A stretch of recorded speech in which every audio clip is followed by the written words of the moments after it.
turnover for Utah. Edwards gets it back and threw it down. And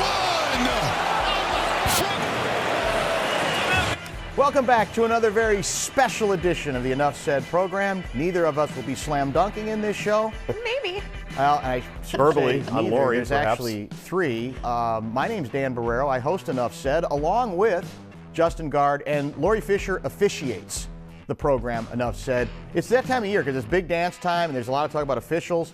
You are the zebra of this show, are you not? You are the arbiter of all. Zebra. I haven't heard that one. I like it. Well, it's Never not a heard the rip. zebras? It's not Yeah. I meant need as- my whistle. Yeah, you do need your Whistle would be good. That's good not addition. a bad thought, yeah. It's a wild time for the Timberwolves right now. First, you have that amazing dunk that you just keep watching over and over again by Anthony Edwards against the Jazz earlier this week. The Wolves are 47-22 right now without Cat, Gobert, Naz Reid, some injuries. 13 games left of the regular season, and then also word on the street, Alex Rodriguez and Mark Lowry are finalizing ownership of the team. Dan? Yeah, we think they're on track, but they lost a $300 million. They found another Investor? group 10 minutes later. It's It's amazing. easy, it's easy to find 300 mil. High finance, apparently it's a lot easier. This is a world with which none of us are very familiar. The Ant dunk was very mythic. Look, and let's face it, basketball is, I think, the sport most likely to have those viral moments where it's look at that dunk, look at that guy's knee, basically ankles being broken on Right. that move. The block a few weeks ago. Exactly. And this was one of those, and it's the day-to-day regular season grind is supposed to be interrupted by these moments where we go, oh my God. I mean, so there's nothing wrong with it. It's fun, and it was mythic, especially when it looked like his hand was going to have to get sliced off. I mean, it looked awful as he came down on the defender's head, I think, basically. Has John Collins played Collins, since that? He left with a concussion. He hasn't shown his face. We know that much. But the larger, I think, more encouraging issue from that game involving Anthony Edwards is with Cat out. The ball's in his hands more than ever, even with a point guard named Mike Conley. Obviously, he's being asked to score even more. And what I liked about that game down the stretch, and this is going to have more lasting power than any single mythic dunk, is he orchestrated better. He seemed to pick his spots. He didn't mind giving up the ball to get it back. He didn't mind making better passes, getting into the creases of the defense, taking what we call in this business mid-range jumpers, which a lot of people don't think should exist anymore. And that, to me, should be the goal, Guardsy, the rest of this way in the regular season.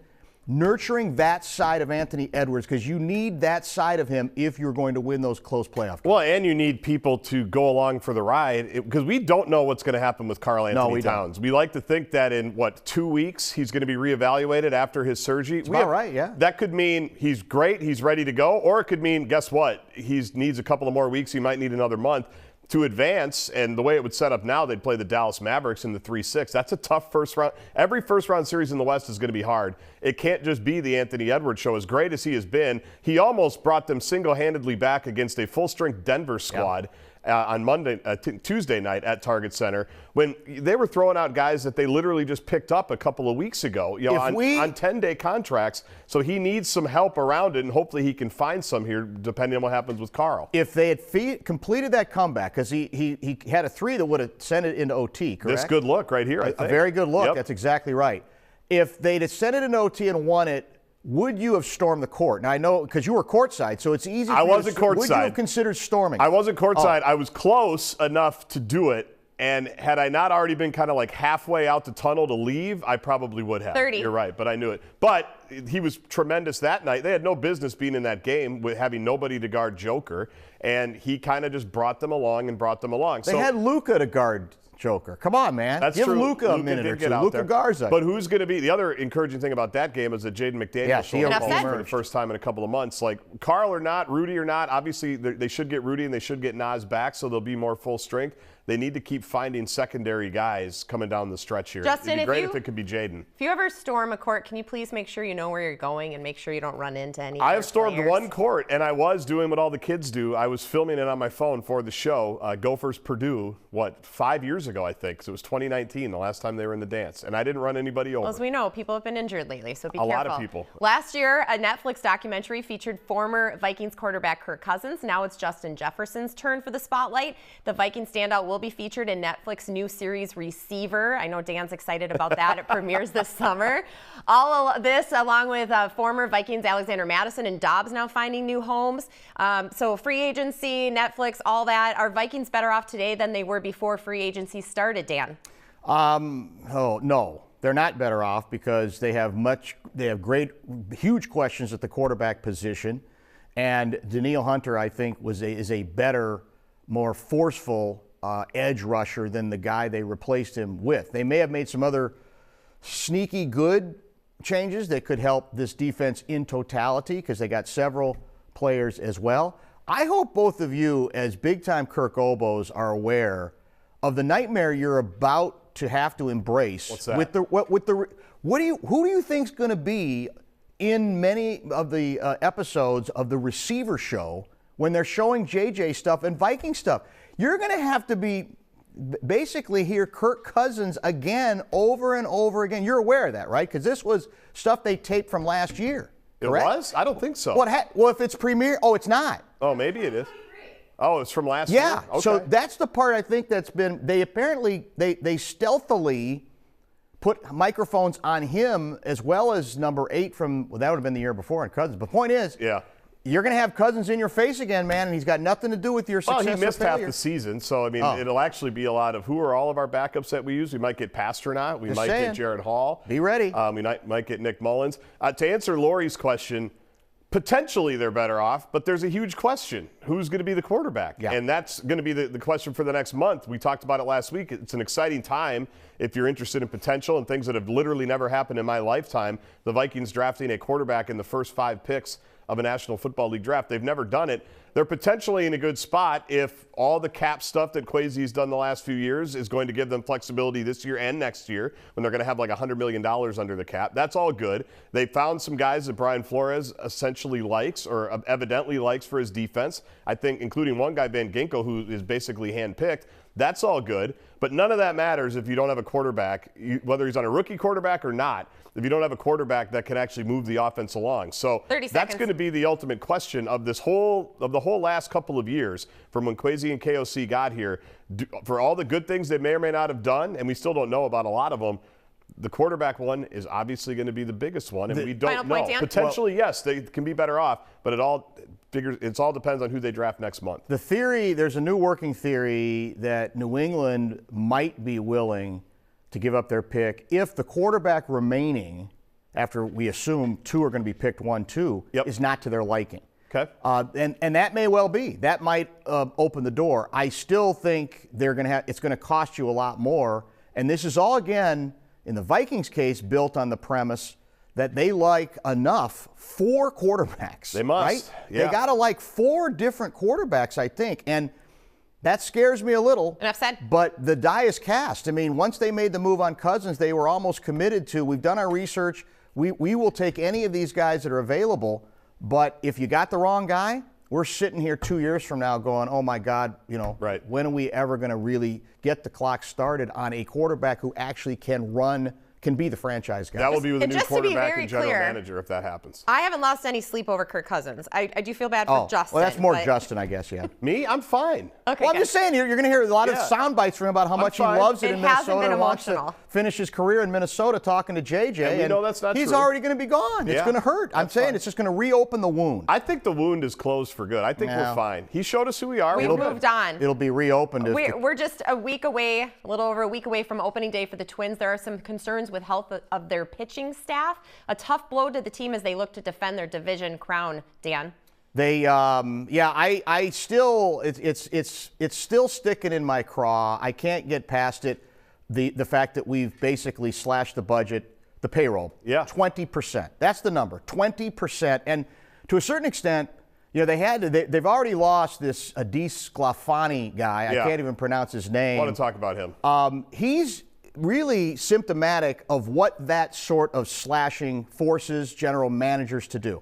They convince themselves, he's got some injury history, but we're saving money with him, so we'll give him a shot. He's already done for the season. Yeah. Now, no one expected him to be a number 1 or number 2 starter, right. But it's another example of what you mess with when you, I think, foolishly slash payroll to the degree they did. I don't want to hear about the Bally stuff anymore. And on the radio, we talked about the fact that there's the Cy Young Award winner, Blake Snell, who was available at a relatively good price, 2 years, 60 2-year contract, mil. yeah. 2 years. And basically his agent said, we'll take it. We don't want it, but we're ready to do that. And did the Twins raise their hand? No. Would they have gotten him? I don't know, but we'll never know. And that to me goes back to, nope, we're locked in on this is the year where we've got to retrofit our franchise, right size our franchise. And it continues to send, I think, it's a strength-sapping message that you send to your fans when you go down this road. I'll be redundant, but I've said it a million times. I'll never understand how you can experience what they experienced in their own ballpark last October, having the town on fire, having the town, I think because Cousins, the Vikings were not doing very well at that point, and then Cousins got hurt, having the town just all focused on them and saying after all of that, we're good. We don't need to do everything in our power to try to do that again. And the Descalfani thing is perfect. When you are already penny pinching, and you make a move because you only had to pay like $4 million out of his $12 million salary, whatever it is, that's still $4 million now that you're completely out of. Would you have not been better off maybe giving one guy 8 or giving another guy 10 as opposed to just a $4 million completely sunk cost when you're already apparently cash strapped, which again is an artificial barrier that they've created. 2 years, 60 mil is not absurd, and it was sitting there for him in the case of a Cy Young pitcher you could put at the top of your rotation right next to Pablo with your Lopez. other ace. Yeah. Oh well.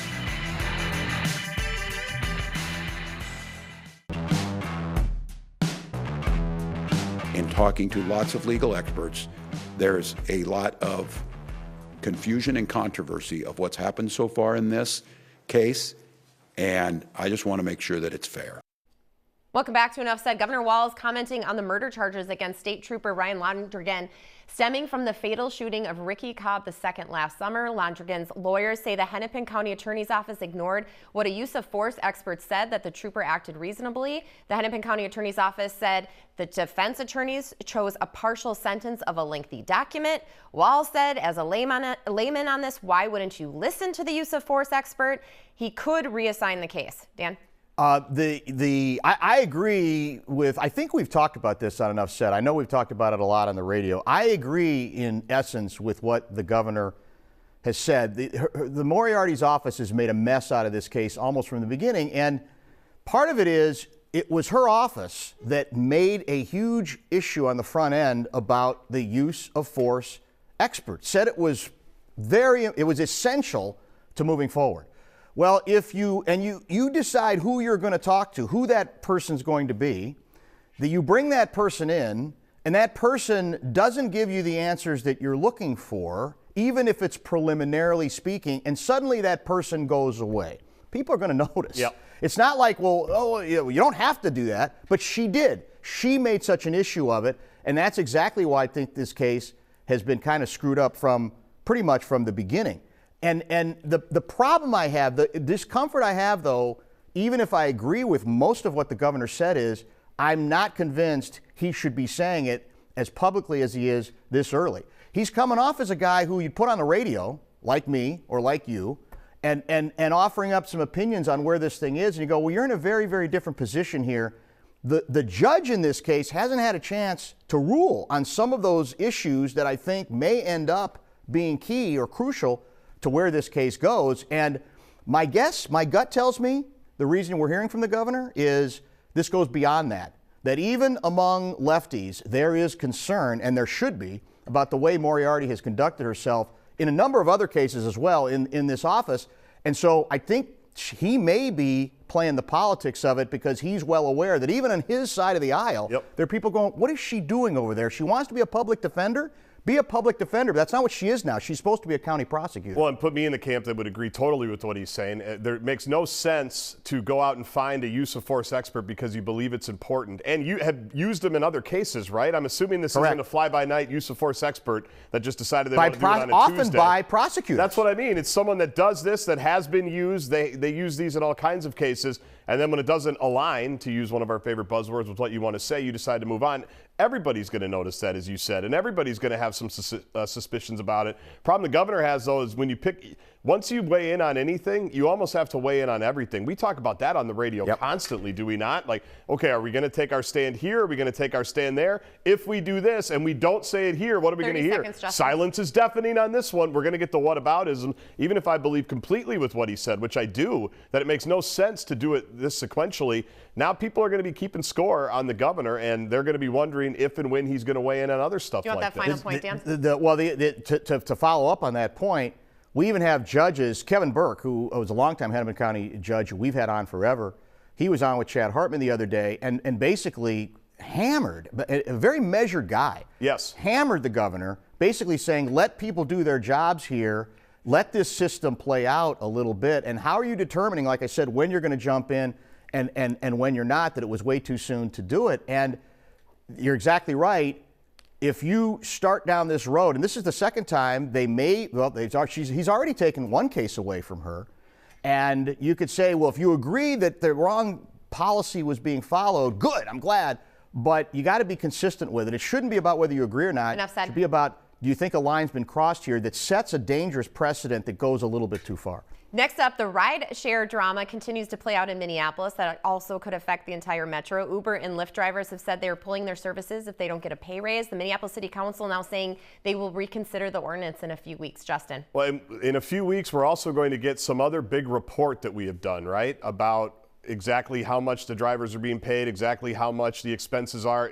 Basically, a pretty thorough report. I thought we already got that one. Like. Is this a second one? I thought there was one coming out on April 15th that we haven't looked at. All right. Whether or not I'm wrong or not on that, I think there was. We just got one. Yep. But the point is, this is something that affects, I think the number I saw was 18 million Uber and Lyft rides in 2022, I think it was, or 2023.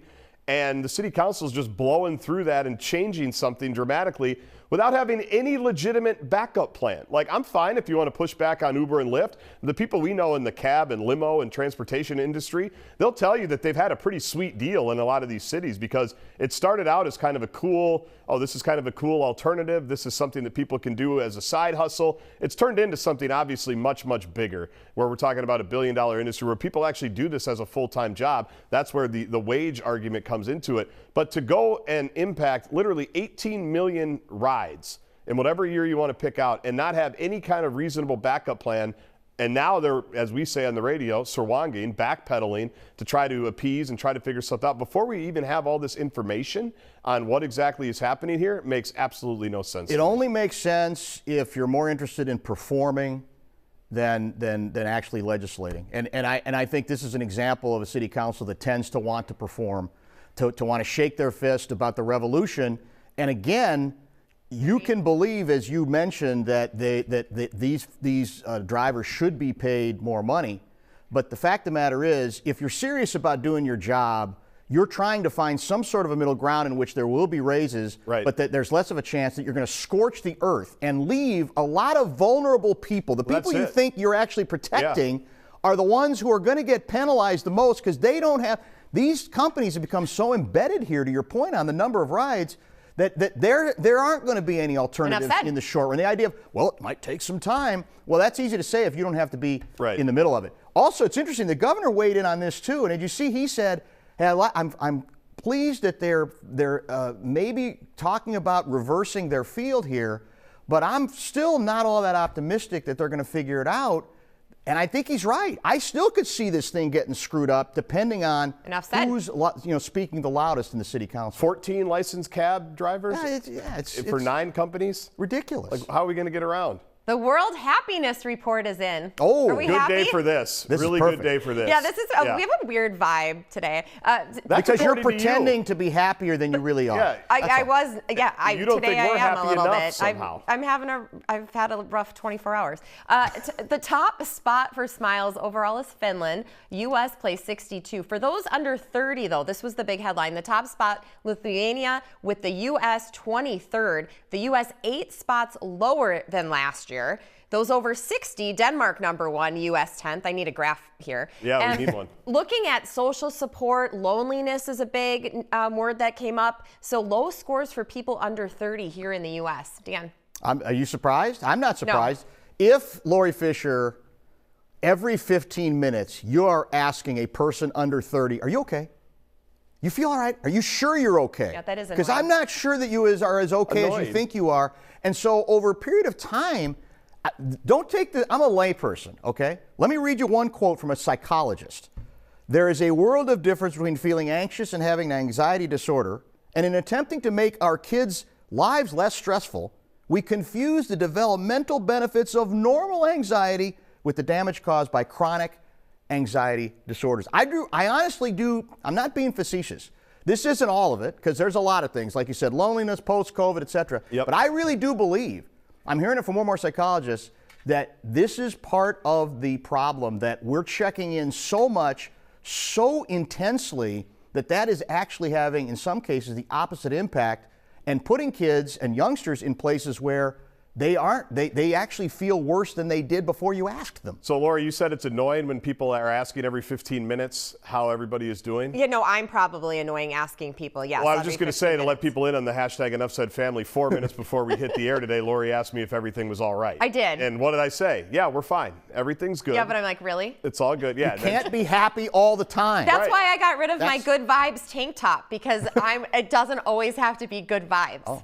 It doesn't always have to be. I go with the great You got 30 philosopher of seconds. our time, PJ Fleck, Dan, who says failure is growth. It's okay to fail. It's okay to be uncomfortable. That's where you find. That's part of the same what thing. Do they You're say? right. The growth happens outside of your comfort zone, things like that. Like, it is okay. Now, if you are, there's obviously people that are dealing with serious, mental health issues, whether it's loneliness, No depression, question. whatever it is. We're not belittling any of that, of course, but to Lori's point and to your point, if that's all we're thinking about all the time, am I happy enough? People are gonna end up cynical. feeling like, You're oh my probably gonna God. feel like maybe I'm not. What's wrong with me? By the way, we're 1-0. I feel like we're 1-0 in the Enough Said season for whatever today's date is. We've been pretty good. Okay, In the just saying. championship season. Championship season. I might Lightning be round is moving to next if Finland we have now. time. I might be moving to Finland.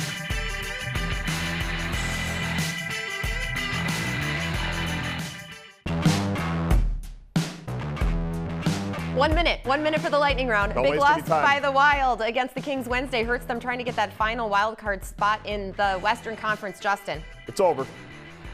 It's been over, but now over. it's even more over. Okay. It's over. We got a minute. Let's go. Okay, the Lynx announced that they're retiring Maya Moore's jersey at the end of August. Number 23, the 5th retired in franchise history, Dan. What took so long? That's what I would Question. say. Also, they're doing it the night the Indiana Fever come to town. Ooh. Caitlin Clark, who idolized Maya Moore, will Perfect. be there. Good Yeah. luck getting the ticket to that That'll be game. fun. That will be fun. And finally, just when you thought we were out of the woods, snow is back. Double dose, double trouble, whatever you want to call it. We're getting more in a few days. Watch out. Are you going to buckle down? Are you ready? Yeah, I think I'm ready, Lori. Guardsy, are you ready? I mean, This is such a weird lightning round. You told us to go it's- fast. I know. You told us We to go have 10 more fast. seconds. We have a lot of time. So guess It's what? hard I to can be- tell you know ya. what? We're going to be okay. It's Even hard to if be the mad. if the one Sunday into Monday into Tuesday is a Whopper, we're going to be okay. Get your bread, and don't forget, you can catch your all bread. episodes of Enough Said on our your Smart milk. Actually, we're out of TV bread app. and milk. Oh, Fox no. Local, it's free right now, right after the show. Why don't you go get all your groceries? Oh my gosh.